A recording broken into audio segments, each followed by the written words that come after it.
영적 체험으로 바뀐 두 가지 질문. 그러니까 우리는 영적 체험이 있어야 된다라는 것이 전제가 되죠. 영적 체험은 뭘까요? 우리가 지난주가 성령 강림 주일이죠. 그리고 이번 주는 삼위일체 주일입니다. 그러니까 이 땅에 우리가 살아갈 때는 성령을 통해서는 예수님을 알 수가 없어요. 성령을 통하지 않고서는. 성령 체험이 우리에게 굉장히 중요한데, 그 마가의 다락방에 불의 혀가 각 사람에게 임한다 그랬어요. 성령 체험은 각 사람에게 임해야만 예수님이 나에게 인격적으로 나의 구세주가 되시고 주인이 되시는 거예요. 그러니까 내가 잘 믿는다고 우리 와이프 권사예요, 그러니 나는 천국 가요, 그런 소리 하면 안 돼요. 주님은 각 사람에게 임하는 거예요. 이 자리 내가 왔지만 하나님이 불러주신 줄 믿습니다. 수많은 사람들 중에 하나님이 불러주신 거거든요. 이 자리가 바로 그 구원을 다시 한번 내 마음속에 흔들리지 않고 순수한 복음을 가지고 다시 한번 살아가겠다. 그리고 아직 그 체험이 못한 사람들은 바로 이 자리에서, 기도의 자리에서, 찬양의 자리에서 성령이 역사하는 거예요. 그래서 막 찬양할 때 눈물 막 쏟으시고, 예배할 때 막 갑자기 하나님이 나에게 주시는 말씀 같고, 기도하는데 막 생각지도 못한 막 하나님의 감격을 막 느끼는 것. 그게 이런 예배 현장이거든요. 이런 예배 현장을 사단마귀는 막어요. 못 오게 막아요. 어떻게? 내 몸이 아프다고, 바쁘다고, 여러 가지 일을 생겨서 못 오게 막습니다. 그럼 우리가 그것을 아파도 힘들어도, 그래서 이런 표현을 하잖아요. 죽어도 나는 예배당에서 죽겠다. 이런 각오로 나오시면 살려지는 은혜가 있을 줄 믿습니다. 내가 이곳에서 하나님 의지하며 살아가겠습니다라고 고백할 때 암병이 치유되고 우리의 문제가 해결되고, 그리고 하나님의 역사가 우리에게 임하게 될 줄 믿습니다. 이게 성령 체험이 굉장히 중요한 거예요. 성령 체험을 하지 않으면 우리는 종교인밖에 될 수 없다는 것을 오늘 성경은 얘기하고 있는 거예요. 근데 그 성령 체험을 하고 난 뒤에, 영적 체험을 하고 난 뒤에, 그럼 우리가 어떻게 우리의 질문과 우리의 관점이 바뀌는가, 이걸 오늘 바울이 이야기하고 있는 것입니다. 오늘 우리가 이 말씀을 통해서 가족들의 신앙이 다시 한번 견고해지고 복음의 은혜로 새롭게 경험하는 은혜의 시간이 될 수 있기를 소망합니다. 오늘 본문 11절을 보게 되면 우리가 오늘 지난주부터 갈라디아서를 우리가 같이 함께 보고 있는데요. 지난주에 갈라디아서를 보게 되니까 어떻게 됐어요? 바울로 인해서 갈라디아 교회가 세워졌는데 엉뚱하게 유대교에 있는 사람들이 그곳에 침투해서 바울이 전한 복음은 반쪽짜리야, 여기에 이걸 더해야만 구원이 임해라고 얘기하면서 유사복음을 통해서 교회가 막 혼란스러워졌다라는 거죠. 그죠? 그런 모습 속에 있을 때 바울이 마음에 분노가 생길 수도 있고, 왜 그거를 지키지 못할까라고 화를 낼 수 있는데, 바울의 시작은 어떻게 시작했습니까? 형제들아 라고 이렇게 표현하고 있어요. 저는 이 한마디에 얼마나 따뜻한 마음과 사랑의 마음이 담겨 있는지를 알 수 있더라는 거예요. 아무리 목사가 막 우리가 잘 살아야 됩니다 라고 얘기하지만 세상 속에서 또 무너지고 힘들게 되면 책망하는 것이 아니라, 그래도 이렇게 와주셔서 힘냅시다 형제들아, 사랑하는 가족 여러분이라는 거예요. 이 마음이 바울 안에 담겨 있는 것을 말씀을 시작하면서 저의 마음속에 새겨지는 것을 느꼈습니다. 당시 한번 갈라디아 교회 성도들은 바울이 전해준 복음에서 흔들리고 있었죠. 그래서 바울이 전한 복음으로는 부족하다. 그래서 너희들은 할례를 받아야 된다. 그래야 진짜 유대인이 되는 것이고 구원받은 사람들이 되는 것이다. 그리고 반드시 율법을 지켜야 한다. 이런 조건 때문에 구원을 받지 못하고 전전긍긍하는 일들이 벌어지더라는 거죠. 이런 일들이 오늘날 우리들에게 비슷하게 우리를 지금 옥죄이고 있더라는 거예요. 한번 생각을 해봤어요. 어떤 분들은 이렇게 얘기해요. 예수님 믿는 것도 좋지만 세상에서 성공하려면 예수님만 가지고는 안 돼, 다른 것이 필요해 라고 그렇게 첨가를 하는, 그런 복음에 플러스 알파를 하는 그런 이야기들을 많이 하더라는 거죠. 또 어떤 분들은 모든 종교가 다 같은 길이야, 아니야, 예수님만이 유일한 길이라고 하는 것은 너무 독선적이야 라고 그렇게 또 우리가 그것을 그 복음에 대한 진리를 흔들어 버리기도 합니다. 또 심지어 교회 안에서도요, 구원받은 사람은 믿음만 가지고 예배만 드리는 것으로는 안 돼. 더 많이 봉사해야 되고 더 많이 헌금해야 돼 라고, 그래야만 진짜 구원받은 사람의 모습이야 라고 얘기를 하는데요, 이미 구원을 받은 사람은 봉사하라고 하지 않아도 봉사해요. 기쁨이 있으니까, 은혜가 있으니까, 감사가 있으니까. 억지로 하라고 해서 되는 게 아니에요. 제가 몇 주 동안에 이 행복 수련회 자꾸 얘기하는데, 오늘 제가 기도하는데 하나님이 이제 그만해라 라고 얘기하시더라고요. 그래서 제가 그만하는 거예요.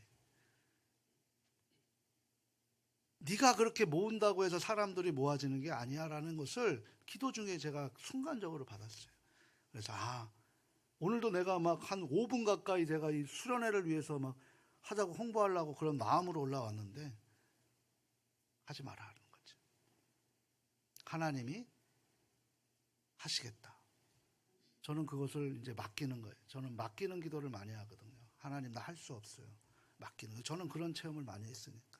맡길 때 역사가 있는 줄 믿습니다. 그러니까 막 이런 모습이에요. 이런 가르침이 막 우리 안에 스며든다라는 거죠. 만약 우리가 바울의 입장이라면 목숨을 걸고 전해준 복음에 엉뚱하게 해석해버리는 사람들을 보면서 실망하고 화가 나지 않을까요? 어떤 일이 있으면 그 일은 제 마음에 안 들어요. 근데 이거를 하나님, 목사님 이렇게 해주셨으면 좋겠어요. 그래서 여기에 이 한 사람이 하는 게 별로 마음에 안 듭니다 라고 얘기하는 것을 그대로 다 받아들이며 주면 교회는 산으로 갈 수밖에 없는 거죠. 그 안에서 서로 대화하고 해결하고 부족한 것을 만들어가고, 이게 왜 어디가 부족한지, 그러면 내가 그것을 희생하고 헌신하는 모습이 있어야 된다는 거예요. 내가 하는 것에 다른 사람이 안 하는 거에 대해서 우리가 그것을 정죄할 이유는 없다는 것입니다. 이게 중요한 거예요. 그래서 그들에게 실망하지 않고 바울은 뭐라 그랬어요? 형제들아 라고 사랑의 모습으로 만든 거예요. 여전히 그들은 사랑하는 마음으로, 가족처럼 여기는 마음으로 말하고 있는 거죠. 이것이 바로 복음을 전하는 사람들의 마음의 모습인 줄 믿습니다. 상대방이 잘못했을 때도 미워하고 정죄하지 말고 더 큰 사랑으로 품어서 어떻게 하면 더 좋은 일들이 벌어질까? 그럼 나는 거기에서 부족한 것을 나는 어떻게 채워놓을까? 이것을 먼저 우리가 고민하면서 이야기하는 거죠. 저는 이 고민 없이 저에게 먼저 다가오시는 분들에게 저는 거기다 답을 내지 않아요. 충분히 대화를 하고 그럼을 통해서 이 질서가 있어야죠. 저에게 대답한다고 해서 모든 것이 바뀌어버리면 이 질서들이 다 어떻게 해결될 수 있겠습니까? 저는 그렇게 응하지 않습니다. 충분히 그 안에서 해결할 수 있는 것을 해결하고, 그래서 안 됐을 때 한꺼번에 같이 와서 같이 고민하고 만들어 가는 것이죠. 이게 중요한 상황이라고 할 수 있습니다. 그래야 교회가 안전하고 또 평안하게 만들어 가는 것이죠. 기억하십시오. 진정한 복음의 증인은 사랑으로 시작하고 사랑으로 끝나는 거예요. 누구 하나도 정죄할 수 있는 우리에게 자격은 없습니다. 모두가 다 사랑으로 품고 사랑으로 마칠 수 있는 저와 우리 가족들 모두 될 수 있기를 주님 안에서 축원합니다. 그러면 바울이 이 변질된 복음에 있는 사람들에게 어떻게 시작했는지를 우리가 한번 살펴볼 필요가 있는 거죠. 우리 11절과 12절 말씀인데요, 사람이 아닌 하나님께로부터 온다는 것을 바울이 그렇게 복음의 출처를 이야기하고 있습니다. 우리 11절과 12절 말씀 같이 한번 읽어보도록 합니다. 형제들아, 내가 너희에게 알게 하노니 내가 전한 복음은 사람의 뜻을 따라 된 것이 아니니라. 이는 내가 사람에게서 받은 것도 아니요 배운 것도 아니요 오직 예수 그리스도의 계시로 말미암은 것이라. 아멘. 그러니까 사도 바울이 여기에서 강조하고 있는 것이 뭘까요? 자신이 전한 복음이 사람에게서부터 나온 것이 아니라는 것을 강조하고 있습니다. 세상의 많은 종교들을 살펴보면 공통점이 있어요. 그건 뭐냐면 먼저 그 종교의 창시자들의 깨달은 진리, 그러니까 사람이 만들어 놓은 가르침을 가지고 그렇게 만들어가는 거예요. 거기에 법전이 있으면, 거기에 기록한 게 있으면 고등종교, 기록한 게 없으면 하등종교로 나눌 뿐입니다. 어떤 위대한 스승이 깨달음을 얻어서 그것을 체계화하고 사람들이 그것을 배워서 전하는 것이 일반적인 종교의 모습의 공통점이라고 할 수 있습니다. 요즘 말씀 많은 사람들이 이렇게 얘기해요. 모든 종교는 결국 산의 정상을 향해 가는 것인데 다른 길도 있을 거야 라고 얘기를 하며 종교 혼합적으로 표현하고 있는 거죠. 그러면서 불교도 좋고, 그래서 막 교회 안에 막 뭐 템플스테이와 같은 뭐 그런 뭐 어떤 유교적인 뭐라고 하죠? 뭐 이런 그 인도의 그 기도 행태와 같은 요가 같은 것도 막 교회에다 막 집어넣으려고도 하고 막 여러 가지들을 막 집어넣으려고 하고 있는 거예요. 복음으로 충분하지 않습니까? 우리 지난주에 복음으로 충분합니다라고 하는 거예요. 말씀으로 충분하다는 거죠. 그리고 이슬람에 뭐 좋은 것도 있고 기독교도 좋다고 말하는 식이 많아요. 또 다른 말들은 종교가 지금 원래는 윤리적이 돼야 되는데 우리가 그런 삶을 살아가지 못하다 보니까, 그리고 라이올드 리버가 쓰는 윤리학자가 쓴 게 책이 뭐냐면 책 안에 답이 나와 있어요. 도덕적 인간과 비도덕적 사회. 그러니까 우리는 다 도덕성을 갖고 있지만 이게 사회 구조에서는 비도덕적으로 이루어진다라는 거예요. 왜? 예수님의 정신이 사라졌기 때문이라는 것이죠. 그래서 종교보다는 개인의 도덕성과 윤리성과 인격이 더 중요하다라고 그렇게 강조하고 있는 것이죠. 이것 또한 유사복음이라는 거예요. 심지어 교회 안에서는 교회 예수님 믿는 것도 중요하지만 착하게 사는 것이 더 중요해라고 얘기합니다. 그리고 구원을 받으려면 믿음으로만 안 되고 반드시 선행을 해야 돼라고 얘기하는 거죠. 맞습니까? 선행을 해야만 구원받습니까? 구원받은 사람이 선행하는 거 아닐까요? 이 차이가 얼마나 천양지차의 차이가 나는 줄 아십니까? 이런 복음이 우리에게 유사적인 복음을 가지고 우리를 흔들어 버린다니까요. 바울이 지금 그것을 역설하고 있는 지금 말씀이 갈라디아서입니다. 그래서 이 갈라디아서를 통해서 복음의 대헌장이라고 얘기했고, 이 갈라디아서를 통해서 마틴 루터가 종교개혁을 시작한 그런 효시가 될 수 있었던 것입니다. 그 기독교 복음은 다른 거예요. 사람들이 만들어낸 것이 아닙니다. 하나님께서 직접 보여주신 진리가 바로 기독교인 줄 믿습니다. 이 진리를 예수 그리스도의 계시라고 바울은 표현하고 있죠. 계시라는 언어가 의미가 뭘까요? 계시라는 의미가 뭘까요? 뭐 다른 건 아니잖아요. 하나님께서 직접 보여주셨다, 알려주셨다. 이게 계시입니다.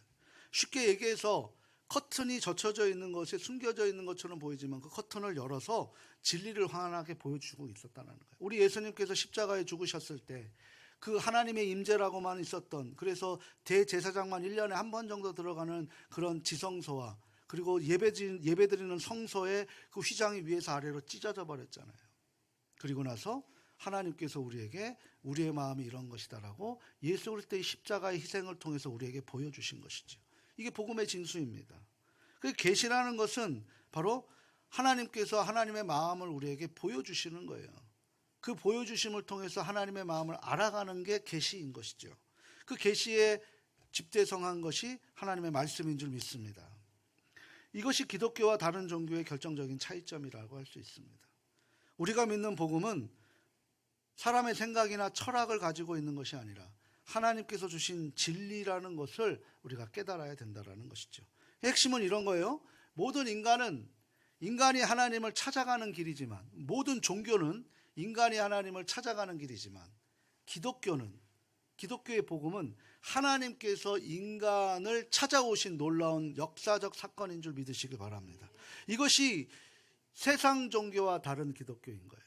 그러니까 세상 사람들은 신을 달래기 위해서 신당을 찾아가지만 저와 여러분은 하나님의 은혜로 이 자리에 불러오신 줄 믿습니다. 이게 큰 차이라는 거예요. 복음은 선포되고 나뉘어 변화되는 거죠. 우리가 무엇을 해서 구원을 받고 우리가 하나님 앞에 복 받는 것은 아니라는 거예요. 우리가 무엇을 했는데 하나님이 더 큰 것을 주신다면 그것을 갖고 우리가 어떤 것을 더 나눠야 갈까라고 고민을 해야 되는 것이고, 우리가 갖고 있는 것이 잘못된다면 나는 하나님 앞에 무엇이 잘못되는 것을 다시 점검하면서 그 복음의 방향을 다시 한번 확인하는 것, 이게 바로 기독교의 정신인 줄 믿습니다. 우리는 그런 삶을 지향하시기를 소망합니다. 그래서 바울은 자신의 놀라운 변화, 바울도 딱 한 번의 성령 체험으로 변화된 삶을 살았다는 것을 성경이 증언하고 있죠. 그 한 번의 변화로 인해서 그 모든 변화된 삶을 기록해낸 것이 신약의 60% 가까이를 바울 서신으로 다 하나님이 허락하신 거예요. 바울이 위대한 것이 아니라 변화된 삶이 이런 삶을 살아야 된다라는 것을 우리에게 보여주시기 위해서 바울을 사용하신 것인 줄 믿습니다. 그것이 바로 우리가 살아가는 거예요. 그럼 바울이 언제 성령 체험을 했을까요? 어디서 어떻게 계시를 받았습니까? 하나님의 마음을 알았습니까? 그것을 갈라디아 교회의 과거사를, 자신의 과거사를 들춰내는, 부끄러운 과거사를 들춰내는 일을 하고 있는데요. 갈라디아서 1장 13절 14절 말씀이죠. 함께 읽어보도록 합니다. 내가 이전에 유대교에 있을 때에 행한 일을 너희가 들었거니와 하나님의 교회를 심히 박해하고 멸하고 내가 내 동족 중 여러 연갑자보다 유대교를 지나치게 믿어 내 조상의 전통에 대하여 더욱 열심히 있었으나. 아멘. 그러니까 바울은 자신의 과거를 솔직하게 고백하고 있어요. 그는 예수님을 믿는 사람들을 잡아 가두고 괴롭히는 일에 앞장섰던 사람이라고 할 수 있습니다. 그가 얼마나 열심히 했는지 빌립보서에는 이렇게 자신의 부끄러움을 고백하고 있는데요. 우리 빌립보서 우리 같이 한번 읽어보도록 합니다. 나는 8일 만에 할례를 받고 이스라엘 족속이요 베냐민 지파요 히브리인 중에 히브리인이요 율법으로는 바리새인이요 열심으로는 교회를 박해하고 율법의 의로는 흠이 없는 자라. 아멘. 그러니까 바울은 당시의 종교 최고의 지도자였고 그 모든 유대교를 이끌 그런 차기 대통을 이을 수 있는 그런 제목이었습니다. 하나님의 말씀을 열심히 공부했어요. 그리고 율법을 완벽하게 지켰습니다. 그리고 노력했습니다. 오늘날로 치면 신학 박사 학위와 여러 가지 박사 학위를 받고 목사 안수를 받고 그야말로 종교 엘리트 중에 엘리트, 베스트 오브 베스트였다라는 사실입니다. 그런데 그 열심이 잘못된 방향이었다라는 거예요. 그러니까 우리가 자꾸 죄와 허물을 구별하지 못해요. 허물은 죄의 열매예요. 죄의 열매로 인해서 그래서 허물을 없앤다고 해서 죄가 사라지지 않아요. 죄를 없애야 되는 것은 뭡니까? 내 방향이 온전하고 있느냐라는 거예요. 바울이 정말 하나님께 열심히 했어요. 근데 그게 죄라는 거예요. 죄. 예수를 죽이고 예수님을 추종하는 사람들을 죽이는 일에 지금 앞장섰다는 거예요. 자기는 하나님 앞에 열심히 했는데 결국은 이 잘못된 방향이 죄. 이 죄를 해결할 수 있는 방법은 우리가 성령 충만한 성령 체험을 받지 않고서는 불가능하다라는 사실을 바울이 지금 보여주고 있는 거예요. 왜 성령 체험이 중요한지를 알 수 있습니다. 교회 안에는 두 부류가 있어요. 정말 죄송합니다만은 이게 현실입니다. 성령 체험을 받은 성도와 성령 체험을 받지 못한 교인이 있습니다. 성령 체험을 받아야만 성도가 되는 거죠. 천국은 성도가 가는 것입니다. 교인이 가는 게 아니에요. 그래서 이곳에서 성령 체험을 받은 사람들이 더 힘써 이 교인들을 불러서 이 교인들을 통해서 성령 체험을 받을 수 있도록 그렇게 함께 만들어주고 기도하는 장소가 예배 터전인 거예요. 근데 우리가 그 사명을 잘 감당하지 못해서 교회의 사람들을 불러오지 못하고 교인으로서 그 시간들을 우리가 놓쳐버린다라면 그것은 우리는 기억할지 못하겠지만 하나님은 반드시 기억하고 계신다라는 사실입니다. 우리에게 왜 예수님의 성령 체험을 하셨는지를 알게 하신다는 거죠. 이 잘못된 방향이 바로 죄라는 사실을 바울도 예수님을 만나기 이전에는 알지 못했다라는 거예요. 그래서 예수님을 믿는 사람들을 핍박하는 일에 더 앞장섰던 것이죠. 자신이 옳다고 확신했다라는 거예요. 그러니까 죄가 만연하게 되면 자신의 옳음을 굉장히 가지고 있다라는 사실입니다. 우리는 어떻습니까? 내가 하는 일이 옳다, 내가 하는 일이 맞다, 내 방식이 맞다라고 확신하며 살아가고 있지는 않습니까? 가정에서, 직장에서, 심지어 교회 안에서 내 생각이 맞다, 그것을 고집하고 다른 사람들과 갈등을 일으키고 있지는 않습니까? 우리 주님께서 이 땅에 화목제물로 오셨는데 우리는 화목제물을 하는, 화목하게 하는 직분을 갖고 있는 우리는 갈등의 트러블 메이커로 우리가 사용되어지지는 않느냐라고 우리가 보고 있는 것이죠. 우리가 잠깐 멈춰서 생각해 보시길 바랍니다. 혹시 우리도 바울처럼 하나님의 뜻과 반대 방향으로 열심히 달려가고 있지는 않은가? 열심을 탓하는 것이 아니라 우리의 방향이 올바른지를 확인해 보자라는 거예요. 그럼 바울이 어떻게 변할 수 있었을까요? 바로 한 번의 터닝 포인트 그 지점, 다메섹이라는 곳으로 부활하신 주님을 직접 만났기 때문인 것이죠. 우리도 나만의 다메섹, 그러니까 영적 체험이 반드시 있어야 할 줄 믿습니다. 오늘 그것이 우리에게 허락하신 수련회 통해서 우리가 다시 한번 체험될 수 있고 확인될 수 있는 은혜의 시간 될 수 있기를 소망합니다. 사도행전 22장을 보게 되면 아주 놀라운 순간이 기록되어 있어요. 바울이 다메섹 길을 가고 있어요.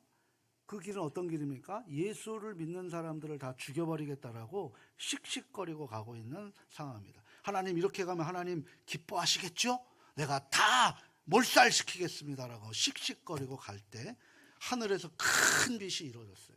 근데 거기에 혼자 가지 않았겠죠? 그 사람들을 다 잡아서 가려면 많은 사람들이 같이 가는데 그때 음성이 들리는데 그게 누구에게만 들렸습니까? 사울에게만 들린 거예요. 왜 사울에게만 들렸을까요? 거기에 사람들이 많이 있었는데 바로 한 사람 한 사람에게 성령 체험이 임한다라는 사실을 우리에게 알려주시고 있는 거예요. 그때 사울아 사울아 내가 어찌하여 나를 박해하느냐라고 큰 음성이 들려서 주춤하고 그 자리에서 무릎을 꿇었습니다. 바울이 그때 두려움으로 묻습니다. 주여 누구십니까? 그때 주님이 대답하십니다. 나는 내가 그토록 박해하던 나사렛 예수라. 그 순간 바울의 인생은 완전히 바뀌어진 줄 믿습니다. 그리고 자신이 그토록 반대했던 나사렛 예수가 하나님의 아들이었구나, 구원자였구나라는 것을 깨닫게 된 거예요. 베드로가 전한 것이 바로 이겁니다. 우리가 죽인 사람이 누군 줄 아십니까? 그분이 하나님의 아들이시고 우리를 구원해 주신 대속자 예수 그리스도이십니다. 어떻게 우리가 그 사람을 죽일 수 있었겠습니까? 내가 그 사람을 배신한 장본인입니다라고 얘기할 때 모든 사람들이 성령이 임하셔서 어찌할꼬 주님, 나는 어떻게 해야 됩니까?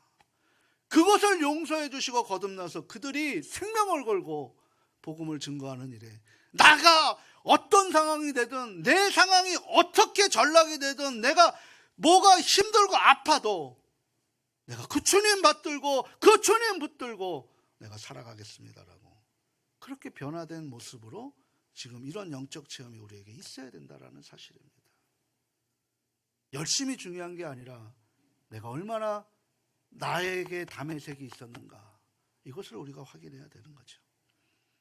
바울의 변화는 우리에게 무엇을 말해줍니까? 하나님의 은혜는 가장 완악한 대적자도 가장 충성된 사도로 변화시켜 주신다는 사실이에요. 저는 오늘 이 말씀을 대하면서 과연 나에게 하나님이 찾아오지 않으셨으면 나는 나만 알고 세상을 짓밟고 유아 독존으로 그렇게 자기 잘난 맛에 살아가는 가장 예수님 앞에서 멀리 있었던 그런 죄인 중에 괴수라는 사실을 깨닫게 되는 거죠.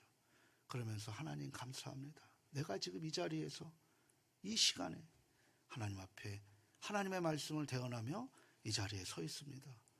이거만큼 하나님의 은혜가 어디 있겠냐는 거죠. 이것을 우리가 잊지 마시길 바랍니다.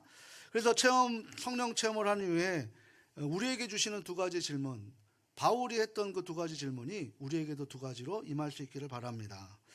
잠시 한번 다른 생각 다 내려놓으시고 이 두 가지 질문에 한번 집중해 보시길 바랍니다. 이 질문이 우리의 인생을 바꿀 수 있는 줄 믿습니다.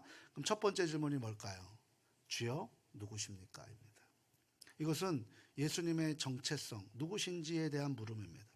바울은 예수님에 대해서 알고 있습니다. 하지만 그의 알은 잘못된 지식이었죠. 이 순간에 비로소 예수님이 누구신지를 제대로 알고 있습니다. 자, 다시 한번 제가 이 표현을 우리식으로 한번 표현해 보겠습니다. 여러분이 지금 사망의 음침한 골짜기에 있습니다. 예수님이 보이십니까? 예수님의 지팡이와 막대기가 먼저 보이십니까? 어떤 게 먼저 보이십니까? 내가 지금 어려운 문제 속에 있습니다. 그 문제를 해결해야만 내가 살 수 있습니다. 그래서 우리는 예수님을 찾습니다. 예수님의 문제의 답이 먼저 보이십니까? 예수님 자체가 먼저 보이십니까? 한번 생각해 보십시오. 어려운 질문입니다. 근데 예수님이 먼저 보여야 됩니다. 바울이 고백했던 것이 주여 누구십니까? 라고 하는 예수님의 정체성이라는 사실이죠. 사랑하는 가족 여러분, 우리도 이 질문을 다시 해야 되지 않겠습니까? 내가 힘들고 어려운 상황 속에서 주님, 나에게 주님은 누구십니까? 그야 당연히 우리 구주지지, 내 문제를 해결해 주시는 슈퍼맨이지 라고가 아니라 더 한 단계 나아가서 주님은 나의 생명의 주관자이시고 나의 구세주이시고 나의 주인이신 주님입니다. 그 주님 한 분이면 그 사망의 음침한 골짜기에 있다 할지라도 저는 외롭지 않고 든든합니다 라고 하는 이런 고백이 우리에게 있어야 되지 않겠습니까? 이 고백을 하나님이 듣고 싶어 하시는 거예요. 자녀 교육에 있어서도 뭐라고 얘기해요? 내가 힘들 때 예수님보다 돈이나 인맥이나 학벌이나 능력을 더 의지하지 않습니까? 우리 기도 제목을 많이 받으시면은 그런 모습들을 많이 봐요. 그리고 기도하죠. 하나님, 이 우선순위보다 주님을 더 우선순위로 가지고 있을 수 있도록 도와주십시오 라고 기도합니다. 자녀들 교육에 있어서 지금 공부할 때니까 나중에 보내고 일단 공부부터 해 라고 생각하고 있지는 않은가? 직장이나 승질, 성공을 위해서 주일 예배 그거 한번 빠지면 어때? 라고 우리가 생각하고 있지는 않은가? 예수님을 단순하게 위대한 종교 지도자가 아닙니다. 착한 선생님도 아닙니다. 예수님은 하나님의 아들이시며 우리의 죄를 대신 십자가에 죽으시고 부활하신 구원자이시고 부활의 첫 열매이신 줄 믿습니다. 다른 누구도 아닌 바로 예수님만이 우리를 끝까지 지켜주실 유일한 우리의 구세주시고 동반자라는 사실입니다. 이 사실을 머리로만 아는 것이 아니라 마음으로 믿는 것이 더 중요합니다. 바울처럼 우리도 진정으로 예수님이 누구신지를 깨달을 때 우리의 삶이 변화될 수 있는 줄 믿습니다. 다시 한번 묻습니다. 가족 여러분, 예수님이 누구십니까? 주일에만 만나는 분이십니까? 내가 어려울 때만 찾는 분이십니까? 아니면 매 순간 아픈 자리, 힘든 자리, 슬픈 자리, 어려운 자리, 고통의 자리, 그곳에 함께 하시는 주님이십니까? 이 시간 간절히 원하기는 매 순간 함께 하시는 주님이 바로 우리의 구세주 되신다는 사실을 날마다 붙드시기를 소망합니다. 두 번째 어떤 질문일까요? 같이 한번 읽어보도록 합니다. 주여, 내가 무엇을 원하십니까? 주여, 내게 무엇을 원하십니까? 순종에 대한 질문이죠. 주님, 이것을 해주시기를 원하십니다가 아니라 주님, 내가 주님 앞에 무엇을 하기를 원하십니까? 라는 질문입니다. 지금까지 바울은 자신이 옳다고 하는 대로 생각대로 살았습니다. 자신의 계획과 목표를 가지고 열심히 달려왔습니다. 교회 일도 열심히 했습니다. 근데 이제는 다릅니다. 성령을 체험하고 난 다음에 주님을 인격적으로 만난 이후에는 내가 주님께 무엇을 해주기를 원하는 것이 아니라 주님이 원하시는 것이 무엇인지를 알게 되는 거죠. 제가 늘 이야기합니다. 내가 무엇을 주고 내가 무엇을 해주는 게 중요한 것이 아니라 그 사람이 무엇을 원하는 것을 해주는 것이 더 중요하다. 이웃의 개념을 바꾸자고 말씀을 드렸습니다. 하나님의 사랑을 받았습니다. 하나님의 사랑을 받은 사람은 하나님이 기뻐하시는 것이 무엇인지를 아는 사람이죠. 사랑을 받은 자가 그 일을 하는 거예요. 바로 그런 모습이죠. 이게 바로 참된 신앙의 모습입니다. 내가 하고 싶은 것을 하는 것으로 내가 기뻐하고 내가 만족하는 것이 아니라 주님이 원하시는 것이 무엇인지를 알고 내 뜻이 아니라 주님의 뜻대로 순종하는 것. 그 순종하는 것이 우리가 불가능하게 여겼던 여리고성이 무너진 줄 믿습니다. 우리 앞에 여리고성, 순종행으로 모든 것이 해결돼야 될 줄 믿습니다. 직장인이라면 더 많은 연봉, 더 높은 지위를 추구하는 것이 아니라 지금 그 직장에서 내가 주님이 원하시는 일이 무엇입니까? 저에게 가르쳐 주십시오라고 기도 제목이 바뀌어야 되지 않겠습니까? 부모라면 우리 아이만 잘 되면 된다. 우리 아이 공부 잘하면 된다. 우리 아이만 성공하면 된다라고 생각하는 것이 아니라 하나님께서 이 아이를 통해 이루시고자 하는 것이 무엇입니까? 교회에서 모든 아이들이 아빠 엄마가 나오지 않는 아이들도 내가 이 아이를 내가 부모로 삼고 이 아이의 영적 쉐마 기독교의 명문가문으로 만들 수 있도록 우리가 노력하겠습니다. 이런 기도를 해야 되는 것 아니겠냐라는 거죠. 사업을 하시는 분들에게는 이윤 추구만이 아니라 하나님, 이 기독교 기업으로 하나님 나라를 위해 이 사업이 어떻게 활용되기를 원하십니까? 라고 고민하는 것이 바로 두 번째 질문의 진위라고 할 수 있습니다. 우리는 이 질문을 매 순간 해야 됩니다. 주님, 제가 무엇을 하기를 원하십니까? 주님께서 각자에게 서로 다른 사명을 주셨어요. 어떤 분은 가정에서, 어떤 분은 직장에서, 어떤 분은 교회에서 주님이 원하시도록 우리를 불러주신 것이죠. 중요한 것은 그 일의 크고 작음이 아닙니다. 주님의 뜻에 순종하는 마음입니다.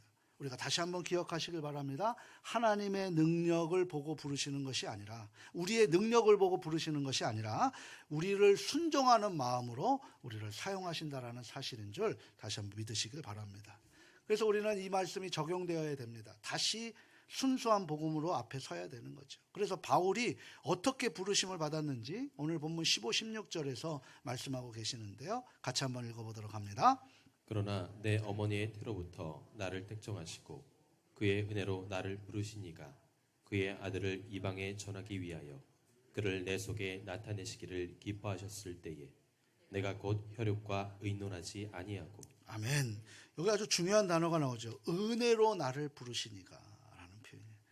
그러니까 그의 공로와 노력이 아니라 순전히 하나님의 은혜인 줄 믿습니다. 오늘 이 시간 주님의 은혜로 부르심을 받은 저와 여러분, 하나님의 은총이 충만하게 넘치기를 소망합니다. 우리도 마찬가지예요. 교회 나오는 것, 하나님의 자녀가 되는 것 다 하나님의 은혜입니다. 우리가 다른 사람보다 더 착해서가 아니고 똑똑해서가 아닙니다. 더 노력해서도 아닙니다. 생각해 보십시오. 같은 동네에 살면서도 어떤 집은 온 가족이 교회에 나오고 어떤 집은 아무도 교회에 나오지 않습니다. 같은 회사를 다니면서도 어떤 사람은 예수님을 믿고 어떤 사람은 전혀 관심도 없습니다. 같은 집에 살아도 누구는 교회를 나오고 누구는 기독교를 비판하고 예수님을 욕합니다.